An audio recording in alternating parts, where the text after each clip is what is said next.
Hey gang, welcome to the channel. This is the Ilities, where we discuss all things traceability, visibility, sustainability from time to time, circular economy, product data transparency, and whatever other topic just happens to be pretty interesting and insightful that we'd like to share with you through interviews with my guests. Today's guest is Preston Blevins, and he has a long career in supply chain management, and he's been working with the ASCM, and you'll learn about what that is in this interview, and helping them develop some foundational capabilities building or educational materials around sustainability, climate change, and the urgency we have to act and bring down carbon emissions in order to stabilize and prevent the rise of temperatures globally, because the effects are rather dire. We think we're going to need to break this into two parts because it is a bit long. And however, the topic is really interesting. If you're really curious about sustainability, where it all comes from, how it started, and I think the really valuable piece that Preston's going to show you is he has a map of all of the different and environmental assessment standards like GRI and SASB or SASB. He puts that into perspective in a way that I've actually never seen before, not from an expert in the field, not from academia. It's pretty useful. It really helps you demystify how things all fit together, which is part of my main mantra. What can I do to help everyone by demystifying a topic or a subject? So stay tuned. I hope you enjoy this interview with Preston. And as always, please hit the like and subscribe buttons and comment if you want to know more and are interested in the topic. Let's go. Yeah, Yes. my name is Preston Blevins, and just a quick background. I started out as a practitioner, as a machinist, that soon wandered into production inventory control. And the next thing I knew, 5 or 6 or 10 years later, I was a plant manager and worked in a variety of different industries, basically ones that had to do with metals. In fact, my last job as a practitioner was with a alloy manufacturer. Went into consulting because I was very public in education of best practices and involved with a professional association now known as ASCM. And during my career of consulting, et cetera, I wandered around the world based on demand from customers, et cetera. So I spent a fair amount of time in Europe, the UK, and Scandinavia. And along the way, I picked up a lot of expertise in advanced master scheduling, sales and operations planning, complex devices, aerospace and defense would be an example.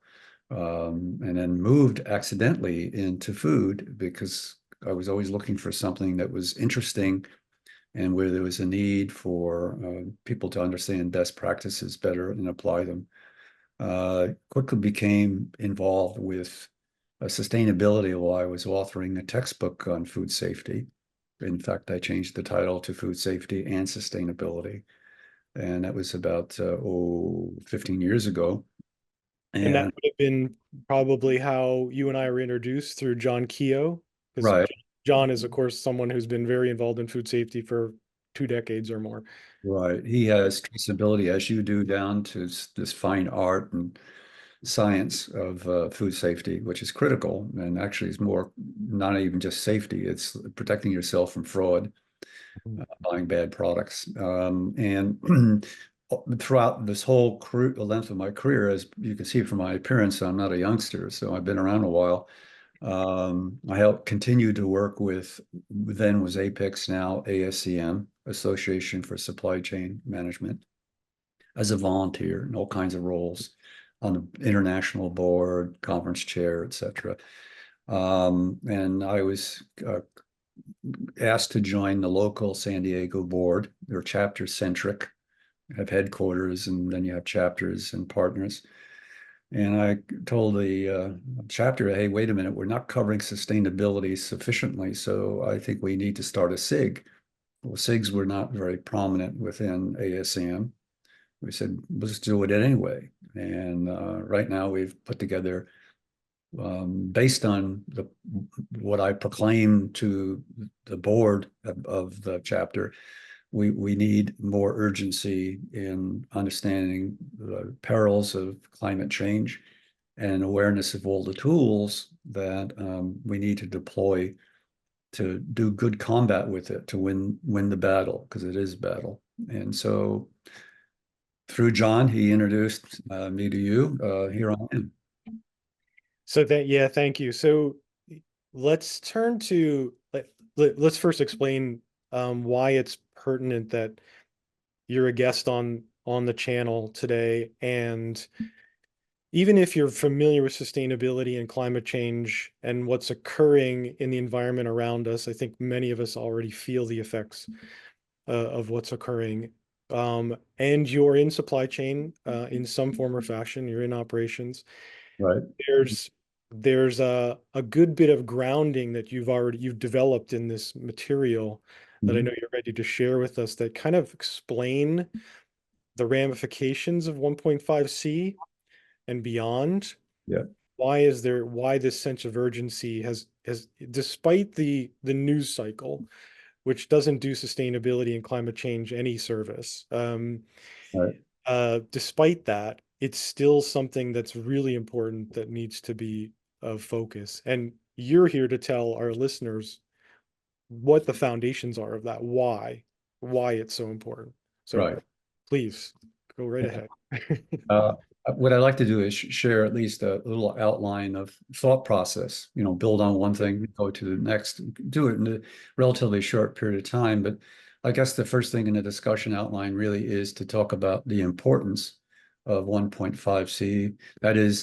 That's the maximum amount of warming that can occur from the current baseline or from the baseline that was established, because there is a lot of science has gone into figuring out what kind of damage would be done to our environment and our way of life at 1.5C or at 2 point or 2.5 or 3, et cetera. So I'd like to just go over why it is important to keep the global temperature to increase to 1.5C or less than 1.5C. And then the very next point really is, let me get this cantankerous thing to operate here. Is to look at the current status of where we're at. We're experiencing in California, and I know on the East Coast and central part of the country and on our entire continent, we're having a terrible time in the last decade. But I'll go over the current status and then the timing problem that exists today that most people are not aware of, as you said, because the news cycle occasionally jumps into it when it's sensationalist enough to jump into it. So I'll go into the timing problem that we have right now and the need for a sense of urgency. And really, I think it's important to go over in maybe 2 or 3 minutes, and this sounds almost like Mission Impossible. I'd like to go over the 50-year history of the march to where we're at today. And we're at a point where all the tools are available to us to really do combat with climate change. And it's not going to be an easy battle, but they're there. And then I'd really like to move on to getting up to speed quickly, because again, what's happened is large corporations have prepared themselves, but in our economy, over 90% of all businesses are SME or small to medium-sized enterprises, and they are not getting the full attention that they should.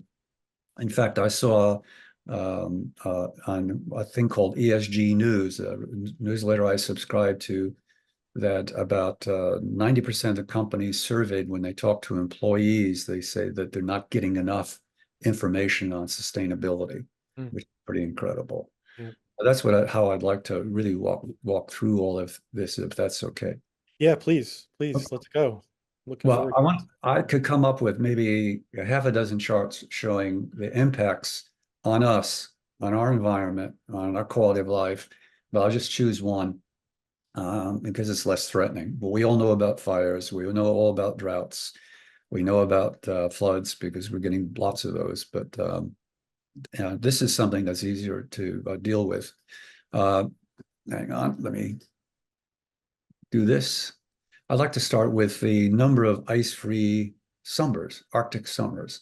That sounds kind of strange because if the Arctic goes away, you think about transport of goods back and forth as being easier. A new route is opened up for commerce. But the estimate from the science-based organization part, which is part of the UN IPCC, at 1.5 C, we will have an ice-free Arctic summer one time per 100 years. Now that's interesting because that isn't just that it melts and that's now pleasant, you have commerce. That means that there will be sea rise. Yep. And the ocean will rise because it's just not only the Arctic that's warming, it's the South Pole, et cetera, that's warming. Yeah, But and the impacts on biodiversity oh, are tremendous. are Think understated here, actually, right? yeah, Yeah, understated here. yeah, And at 2C, it's once every 10 years. And it even gets worse. And in fact, the IPCC, this science arm of the UN, informally, the scientists that are part of it believe if we don't change our trajectory, we're going to see 2.5 or maybe 3. So 1.5 is very, very, very important. mhm, Another consideration is really that I want to point out and keep it simple is decline in marine fisheries. Now, this may not sound like a lot, but even at 1.5, we're going to lose 1.5 million tons of food because that's what the seas provide for us. And in fact, there are certain nations and there are fish and aquatic life is important to their well-being. It's their main protein source. mhm. So, you know, in 1.5, you're losing 1.5 million tons. And at 2.0 C, you're losing 3 million tons. That's a lot of food. And you can't make it up in a drought environment or when agriculture is compromised. So that's a big deal. Yeah, So I just wanted to use one out of maybe a dozen or more examples of what climate change has brought upon us. Just current status, changing gears for a minute. I'd like to point out that the pre-industrial level of carbon, CO2, which is one of 6 GHG emissions that are being tracked because they impact climate warming, methane being the second most dangerous, most potent from a climate warming standpoint, but carbon is the most plentiful. It was at pre-industrial levels at 280, and they get this from various sources, ice cores, et cetera. right. So a few other points is that you'll see on the right-hand side, this is a diagram from UC San Diego, the Scripps organization that's affiliated with NOAA to do sampling in the Pacific. And you can see the line year by year and the amount of parts per million that we currently have. And it's quite a steep incline. And it really started its real incline in around the 1970s. Right. So prior to that, it was kind of under control, but not. And now it's really like a car with the driving pedal stuck in at full right down there to the floorboard of the car.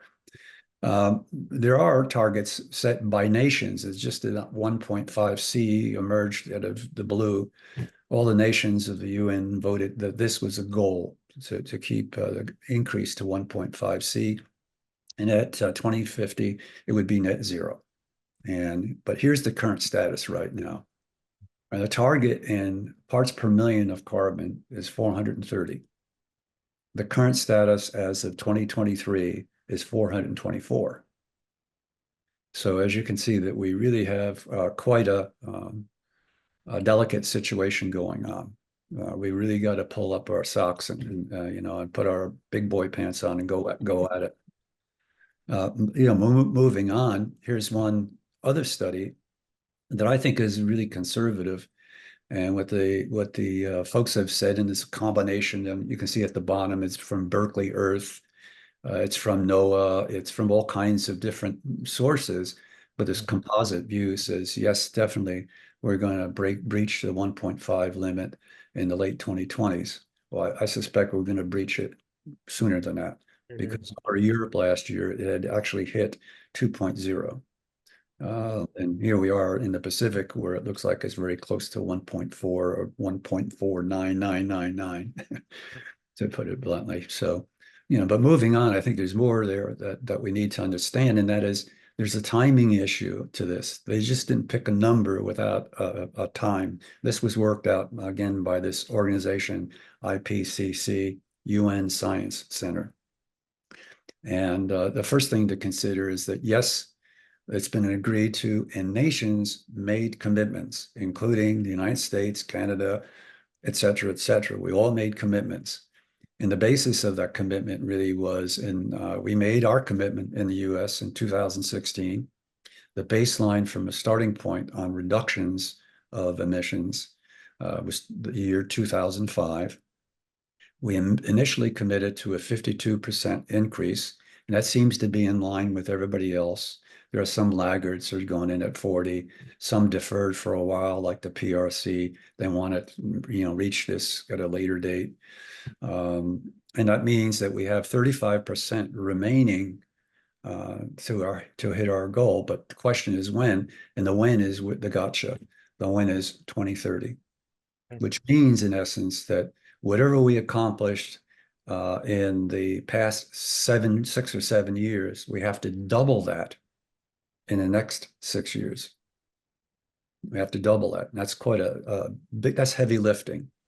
And if anybody would like to see this, and I don't know if we can make maybe this document available as a downloadable in some way. They'll see hot links in this.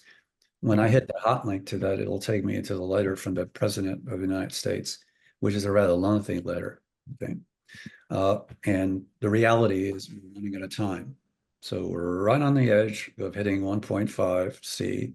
We know that 2 is bad and 2.5 is even worse and 3 is ridiculous. And we only have 6 years to make up for lost time because we should have addressed this earlier.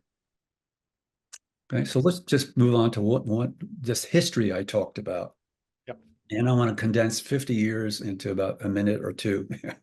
But really, the UN got involved in 1972 and has continued to be involved. But for a period of time, they were the primary driver of actions. And they dealt with a very difficult group of entities called nations, which are all looking for their best interest, right?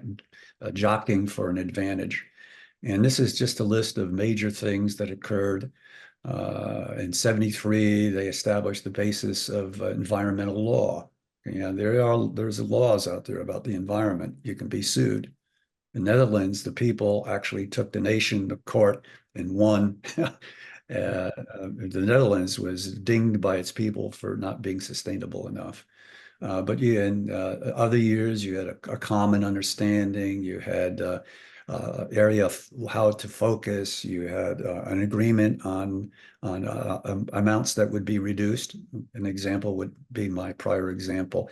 So we went through a whole period of time that almost 30 years passed, and they did get things lined up where we now have annual meetings called COP. Conference of the Parties. Yep. Yeah, Office of the Parties. Now, there was a few anomalies in this, what I would call the United Nations driven period, because they did most of the heavy lifting. But those two things actually at that time really didn't have anything to do with climate change per se in the mind of people. You had LEED, which is a building standard for energy frugal homes. And then you had SCORE, supply chain operational reference, which really just deals with exploring supply chains, doing a diagnostic, putting in place a remedy for it. And we'll go over a little bit of the characteristics of SCORE, but it's the first and only modeling system that I know of, or framework, that allows you to really test the viability of your supply chains. But the UN did something really spectacular around the year 2000, in that through the UN Global Compact, they invited the business community to join the party. So you had the nations, now they wanted business. And a whole set of things just exploded. And the Carbon Disclosure Project came into being. That is an organization that has members, and all the members put their GHG profiles into a repository, electronic vault at the organization. And those members tended to be Global 500, institutional investors, ones, the big ones, cities, whole things like California belongs to the CDP, for example, states. GHG protocol came into existence. That was the first way of accounting for and inventorying carbon and the other emissions. And it had two scopes initially. One was on the enterprise and its assets that were under the company's control, and also the where it purchased power. So they could inventory emissions based on their rules. And it looked like accounting. So it was readily adopted. It was familiar in its shape. And then you had ISO getting involved. You had there was a water footprint recognition by the United Nations. And so a water footprint network organization came into being, which was science-based on the use of water. And it was a methodology that was completely radical compared to the ones being used at the time. The GHG protocol expanded, et cetera. So the business community really jumped in there and built a tool set that is available today and matured, that is usable. Still loose ends here and there, but basically the job can be done with this tool set that they developed. Then we had another group of folks. This was the period driven by business. Then we had another group that really emanated out of finance and investors. They looked at climate change and the risks that companies had as risks to them investing money, and risks even for making loans. Think about stranded assets with fossil fuel based companies with an inflated balance sheet, right? And so we had accounting standards, SASB, developed in 2011. It's quite mature today. TCFD was investors just saying, wait a minute, I want disclosures about your climate risks, about your environment when it comes to GHG emissions, or are you on a fast track for improving? How are you handling water, et cetera?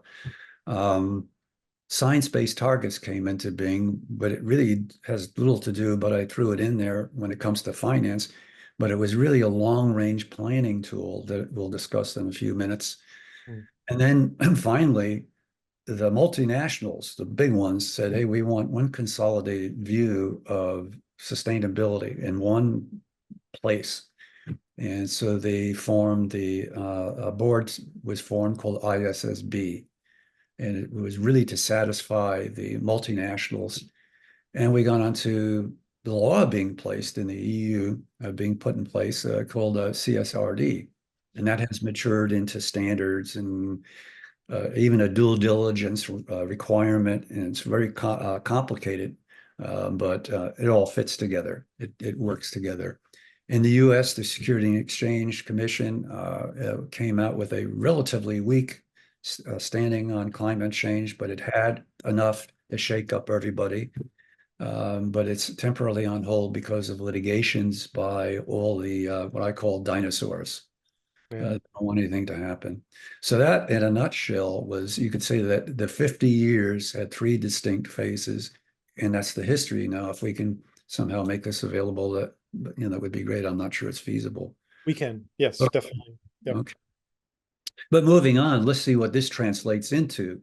And I'll start with what is a common abbreviation today is ESG, for environmental, social, and governance.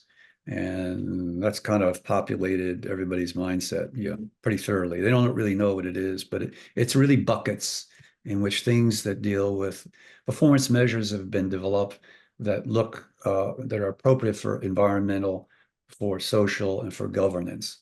But you push your information into those buckets. So we'll get on with that in a minute.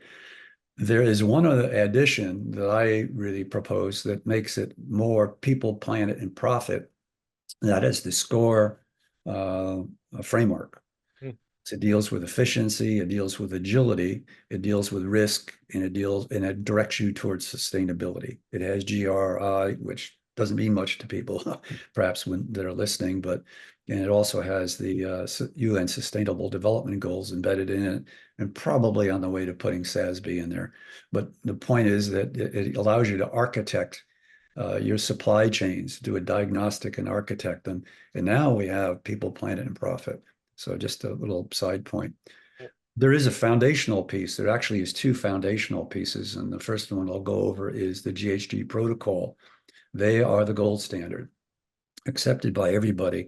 And this is an example of all the reporting standards or quasi-reporting standards or authoritative sources that are viewed as a standard. For example, EPA isn't a standard per se, but they enforce law. They create Yep. performance metrics and they enforce the law. And CDP, what about SDGs? Because they are not GRIs or SASBs, as I know them. How would you characterize an SDG, a UN SDG in well, yeah, we have it on our schedule, but when we get to my little SIG here, but okay. SDGs to me they are, if you look at the first occurrence of ESG, it was promoted in like 2007 by the UN. Yep. And I don't think they had much action. So around 2012, they came up with the SDGs. Yeah.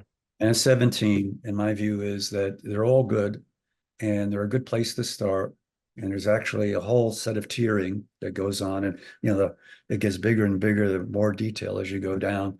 So SDGs are a good exercise. And the point is that you can pick the ones that are appropriate to you because there's 17 Yeah. I often caution um industry members that you can't look at an SDG in a as a distinct thing, because often making, say, if 12 is the one that's most pertinent, it's a common one for supply chains and manufacturing. Right. If you're making changes to improve your consumption and production, or production and consumption, which is, I think that's what number 12 is, it does can negatively impact the other SDGs if you're not careful about what you're doing. So Right. it's not a, hey, let's go win at SDG 12 and 17 and 9 and 3. It doesn't work that way. You kind of No, have to look at it as a holistic system. right, Um, right. yeah. That's the we haven't talked about the water footprint assessment, but the developer of that which is that assessment is all science-based. Mhm. And I'm always eager to point out that there is a distinct relationship between energy, water, and emissions. And no matter what you do, that balance has to be maintained. You just can't think Right. of it being as there's no 100% win-win. It's it's kind of a balance thing, Yep. and I'll comment on that in a minute. But I think SDGs are nice, but I don't think major corporations will probably use them.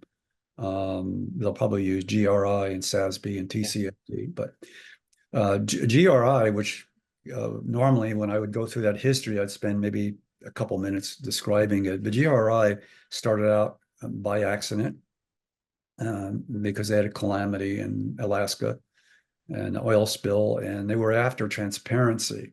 Okay. Transparency. And so GRI is the most implemented standard globally. And it really is, well, I'll get into what it does in just a minute. SASB, I mentioned that it's about sustainability and accounting standards. And this really one gets more specific because SASB has 77 um, profiles or templates. So Right. it's easier for people to report to based on their industry. They pick a proper template. And TCFD is really the investors concerned about they don't want to be lied to. They don't want greenwashing going on. So this is something where it pushes those who are publicly traded to have this report because they have to disclose. But also now the trend is private companies also are being pushed into doing that. But here's just short definitions of what I think all these do. Regulator, EPA, you may say it's a regulator, but they make your life miserable because they could shut you down or penalize you or whatever. CDP does a lot of things. It's kind of the uncle, good old uncle that everybody likes. This is the 17 goals, SDGs. It's a roadmap to ESG. You could use that information. It could be an internal exercise. GRI is outbound, anything that the corporation is doing that may impact the community. It's outbound and reporting on that, plus the positives, the negatives and the positives. And SASB, because it's financially oriented, they're worrying about disruptions from the outside coming in. So that's what SASB, and SASB is the one that has the 77 profiles.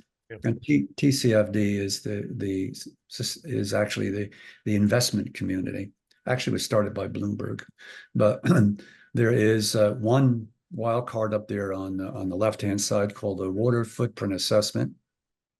It should have been the standard on par with the GHG protocol on water, but somehow it's recognized in the EU. In North America, we don't have much recognition of it, but it's quite spectacular in its applicability. It deals with the same logic as the GHG protocol, which is inheritance. So there's a ledger built up, and in both standards, there's a ledger built up in their methodology to where you always inherit the previous debt of either water or GHG emissions, and it rolls up to a final end amount. Right. So that's a very basic thing that needs to be reckoned with. This is how these funnel into the E side. All of them have a contribution in one way or another. Right. To say either strongly influenced by it or not. And before I get to the S and the G, I need to point out that everybody today has little preambles about some social and about a little bit of governance in them. The disappointing part is very seldom do you hear anything about leadership at the corporate level. Mm-hmm. So, but this is where it all fits in now. When it gets to social, these two have a stronger than usual impact on the social side from an information standpoint that they could funnel up, particularly GRI. And also on the governance side, TCFD cares and SASB cares, and actually so does GRI because they care about ethics and stuff like that. Just let you know that this is not the end of the journey, but if you can get your mind around this, then you're okay. And by the way, when you're reporting on environmental, if you pick and choose the ones that make sense for you, right. And generally it will be accepted, particularly if you're SME, they might get by with SDGs. But for normal size organizations, probably GRI, SASB, yep. And CFD being recognized. But using all that, you go now there's a water footprint network, which is exclusively environmental, but there's a level above ESG. That is, all this, particularly on the environmental side, would feed into long-range planning. Now, the sustainable development tasks are standard tasks that are science-based. It is really being driven by the metrics are being driven by the IPCC. So they're science-based. So it's science-based targets initiative. This is where SCORE comes in. SBTI has short-term, they consider short-term 5 or 6 years, for example, and long-term with increments in between being 2050. 2050 is the end of the road. Either we get it cleaned up by then or we're in big trouble. Where SCORE will do 1 and 2 year rolling plans. So you're going to have to incorporate your sustainable actions into SCORE. And so Preston, yeah, for me, this chart, back when you first showed it to me, and I've done a lot of work in sustainability over the last 7 years now, and even taken graduate level courses where I went in depth and had to study some of these, these different reporting standards, particularly GRI and SASB. It was never, the connections and how these all fit together was never explained. I've never seen this before. This is particular.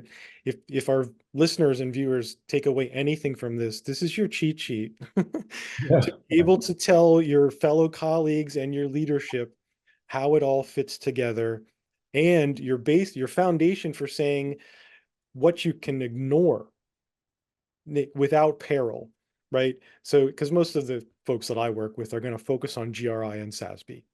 Right. That's the thing.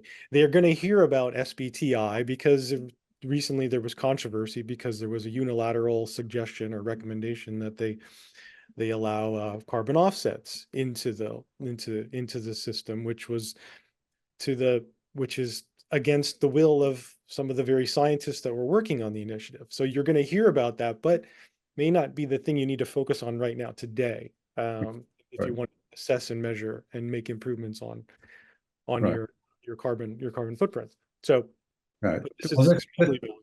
Yeah. yeah, this has been guiding our SIG as far as focus and things that we need to make available, for folks to study. And we're really we exist only because we don't feel there are other cost-effective venues at the moment to getting the basics down. And once you get through our programming, yeah, maybe you want to take a course on GRI. In fact, we have a relationship with a company called ISOS that really great on training people. And so you can be a GRI reporter if you take their course. Right. But there's one last item here that I think will wind up in as a reporting standard, and it's starting right now as a treaty, plastics treaty. I think it's not only going to be an EPA issue soon, but it's going to be a health issue as well. It's because they have found medically. So what's the association for controlling the? Here I am, a food expert, and I can't remember the name of the organization. I'm just going blank. But it's going to be very powerful, and it's going to come on stream very, very quickly. So people should pay some attention to the plastics uh, developments. There is an embryonic standard being developed, and there is a treaty being negotiated with 20 nations. And it started out getting rid of the stuff in the sea, and now it's going to wind up being, and it actually is an impediment to a circular economy because there's a lot of formulations with a lot of forever chemicals used in the process. And a lot of emissions. I think we'll see a lot I agree with you on the plastics thing. There's a number of countries and member states, EU member states, that are taking significant initiatives in terms of regulating around plastics use. And even one of my clients, I'm working with them now. It's a reuse standards organization standing up standards to facilitate and enable reuse so that plastics aren't going into landfill or into recycling, which we kind of know recycling doesn't work. Well, So there'll be that I guess for our viewers here, pay attention to this space. More is going to develop, and then you're going to probably see it go through its cycle of expansion and then contraction in terms of as people figure out what works, what doesn't work over the next decade, uh, in terms of reporting standards and laws and things like that as well. So pretty interesting. yeah, and there's also a foot race going on because the fossil fuel industry is expanding heavily in the Gulf region in the United States, building more factory producing facilities for raw materials. But, they're trying to somehow say, well, we've made such a big investment. Why you can't do that? But moving on, let me just move on to something here is, what is needed in addition to a sense of urgency? What do you really need? And that's one of the reasons why I started the SIG and why Tim is doing these kinds of things, the webcasts. Here's a quote that I just recently developed, and I love this. It says, developing people-centric solutions to climate change requires a significant breadth, depth, and diversity of expertise. And it's from, I presume, a young lady. I don't know. I didn't see a picture of her, but she's got a nice program to run. She's the executive VP of programs at the Rockefeller Foundation, which is still a pretty significant organization. And, Rockefellers have always been kind of a platinum standard kind of thing. And she's also the co-chair on the Climate Advisory Council. So that was something that I've latched on to as a good war cry. And this leads me into what we have to offer at our chapter. We just think there's not a sense of urgency. People don't know the facts. And having some basis, some base knowledge about what's going on is better than nothing, because eventually the demand to do something urgently will come down on everybody. Yep. And those who are prepared are going to be in great shape. So we're not trying to be a university level program. We're trying to create a foundational piece so that when you at least can take action and volunteer to be part of the team that's going to do it for your organization. It's going to fight climate change. So the first part of that is in the middle, it reads a short course, sustainability orientation overview. That's a 6-hour course I put together. It kind of tells you what it is, what it does, the prerequisites, how it fits together. In fact, some of the slides that I've borrowed here are from that. And then feeding into that on the right-hand side, we have two functions. And by the way, everything that we do is on the web. We don't want any carbon footprint as big as in person. Right.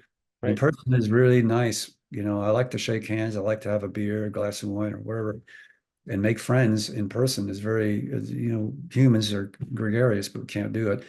But we have a curated self-materials area broken down by category. It's embryonic, it's building. We have focused webinars. We do one a month. And our guideline is that graph, the interaction graph that I showed Yep. you. That's Yep. our guideline. That's building a little slower. If we get 6 or 7 webinars in a year, we're lucky, because speakers are hard to get, particularly when you're a small organization. Yeah. They're busy. And what I'd like to do at this point is just go to our website and just give you a mini tour. Yes, please, please. And I guess I would add here, I love that quote that you put up there from Elizabeth. And the one that always comes to my mind is this is an enabling a capability, foundations for capabilities that'll grow over time. And Right. I keep coming back to to your call to action, really, which is in line with the founder of one of the co-founders of Burt's Bees. And she said, insist when it comes to sustainability and saving the planet, no one can do everything, but everyone can do something. And Right. what you're doing with the San Diego chapter and your team there on the SIG is Mhm. enabling everyone to do something, Right. uh, Right. and from a good foundation, right? A science-based foundation, if I could describe it that way. Well, as we end our conversation, I have one more slide, and you can see that someone admired that person from Burt's Bees because they say pretty much the same thing. Okay, great. It's a reporter on environmental issues for the Los Angeles Times, but at the end, I'll share her words, which she must have been inspired then Yeah, by that. So I'd like to just go to our website at this point, and you'll need to hit share, I think there. Here we go. Great. there we go. Okay. And bear in mind, we're just piggybacking off of the chapter website, and the chapter is using the standard that ASCM has kind of promoted. So there's consistency from chapter to chapter. And so it doesn't have the bells and whistles we would like to have. But on a homepage, there's just kind of a preamble, and we're always trying to think of ways to enhance that. And as you go down and why and the initiative and who to contact and to do what. And here we have just graphics from all the things that we're trying to cover and more, and we keep on adding to it. And when you hit any of those, it takes you immediately to their site. So it's all hot linked. Then we show up and coming events. And what I'd really like to do is end it with some practical advice. In this person, global warming can feel all consuming, overwhelming, and impossible to do anything about. I advise staying calm, informed, and focused on your contribution to solving the problem. And this young lady, she is one of the key contributors to a thing, twice a week um, editorial and status on sustainability in California with a mini focus on the Southern California. Her name is Haley Smith.